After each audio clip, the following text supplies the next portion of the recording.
Hello and welcome back to another episode of Nick Tiffany's Movie Reviews, coming at you online and in print format at nicktiffany.com, in audio format wherever you get your podcasts, and in video on YouTube.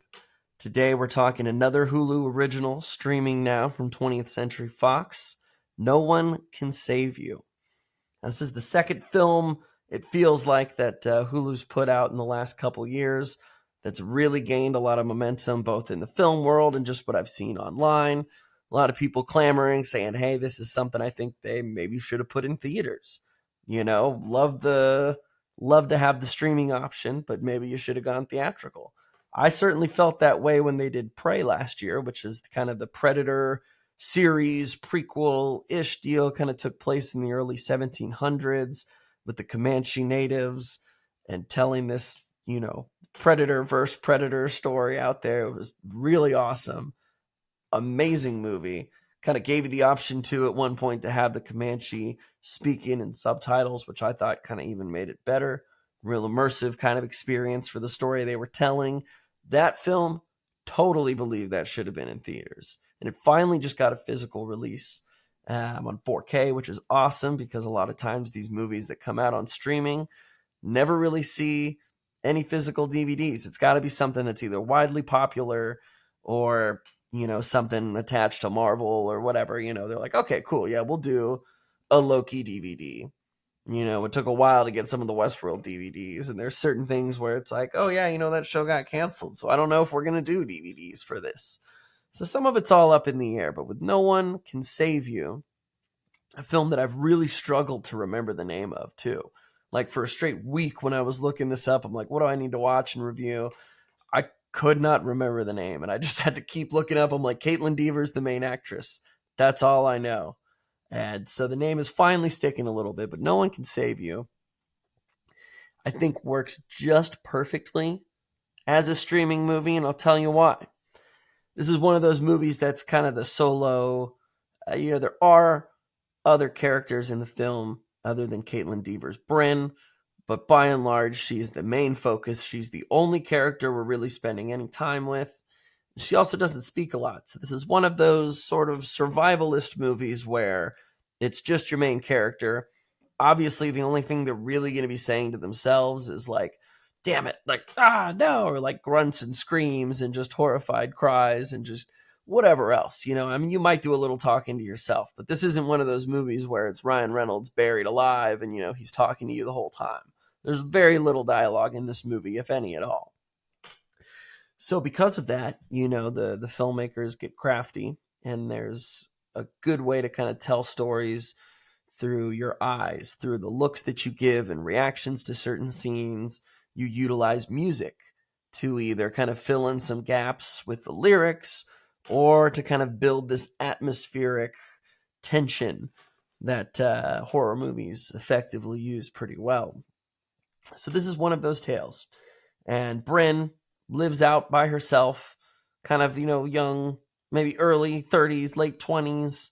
You kind of get the feeling it's her mom's house because she goes and visits her mother's grave. She also kind of looks through some old photos of a younger friend she had who's no longer with us. She kind of still writes some letters to. She doesn't leave the house much, but when she does, you get this weird feeling she doesn't like being in this town, and a lot of people kind of give her weird looks. She gives them weird looks. You're not really certain what's going on. So she comes home, whatever. Everything's fine, lays down in bed, and that's that. And out of nowhere, a massive power surge. All the lights in the house come on. Every TV is playing, every speaker is playing some song, and then it all goes off again. And, you kind of go through this cycle of on and off and what the heck's going on, and then a weird freaking blue light starts shining in. What's out there? She starts hearing weird noises outside, rummaging around the garbage can. I'm sure it's probably an animal. Or is it?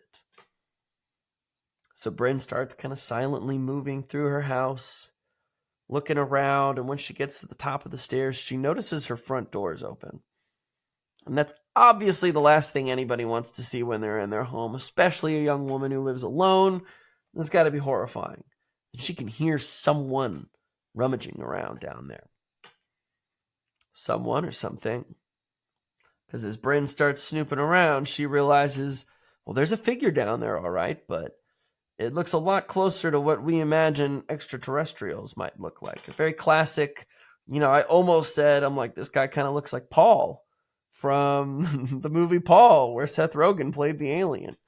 There's no like, no, there's none of that. Like, hey, can I come in your house, man? Like, no.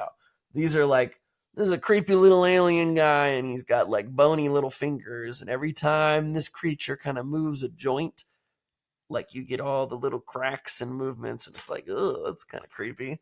So obviously, Bryn's like, I can't go downstairs, but I also don't need this thing finding me. And this kind of starts what is probably the longest evening or evenings of her life as she learns that number one, yeah, there are aliens, but number two, they're trying to get in my house. And there's not a lot to fight back with. And I'll leave it at that. No one can save you. Home invasion alien thriller. Not a lot of dialogue, but tons of moody atmospheric music. I enjoyed this. I was watching it with headphones, which I kind of think helped a lot just with that music side of creating this spooky atmosphere.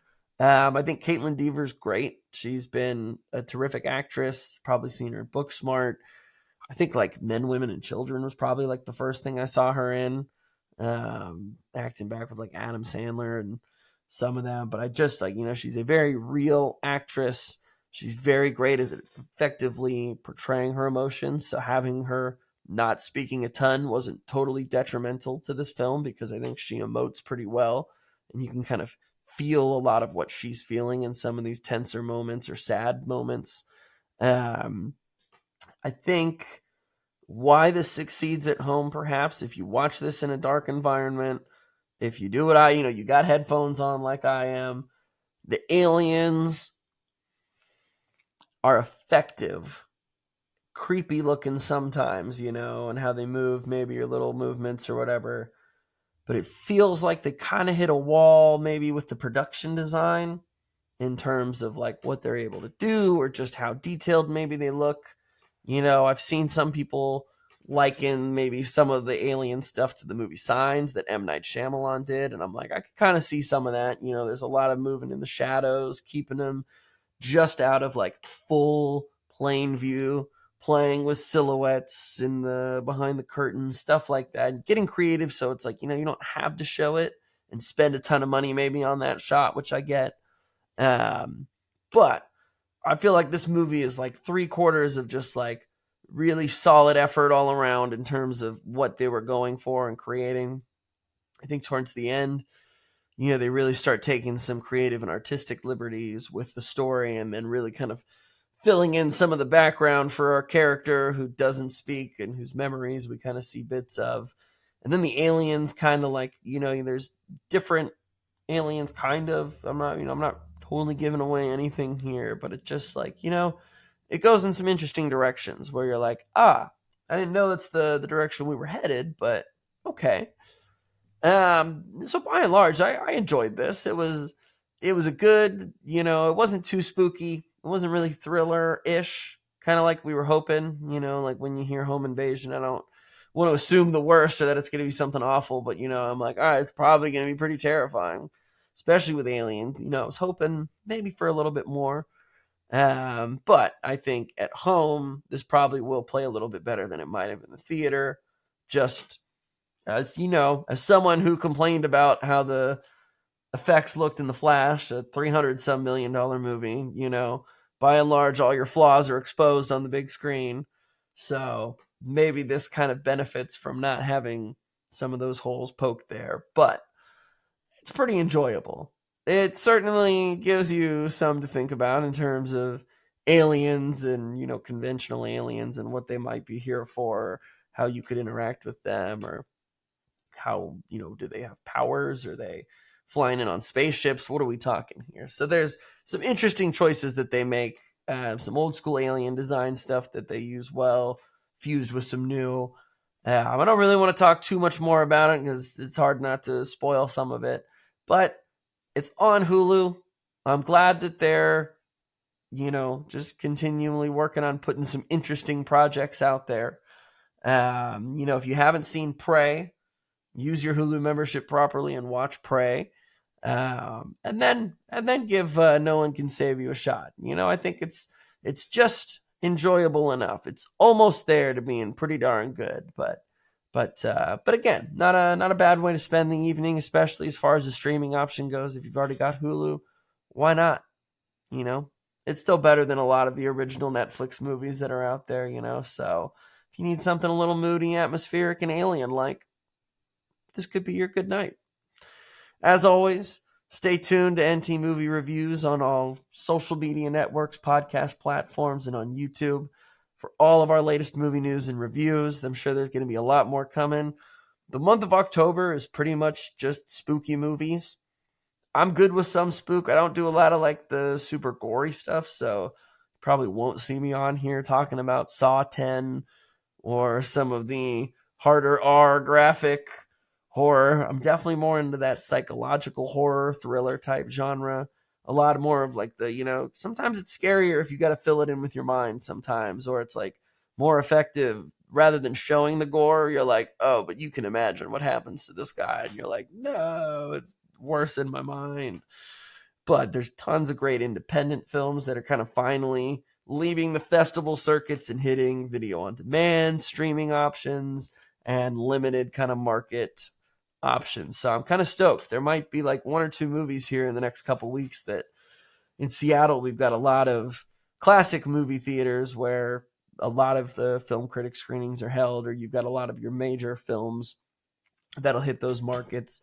And then you've got your smaller, dare I say, independent films, your landmark theaters, uh, ones that have been integral in Seattle for decades that are just super cool looking. Haven't been to a lot of those in a while, so I think I'll have an opportunity here in the next couple weeks to go take in a few different films in some of those more historic Seattle film venues. So I'm stoked for that.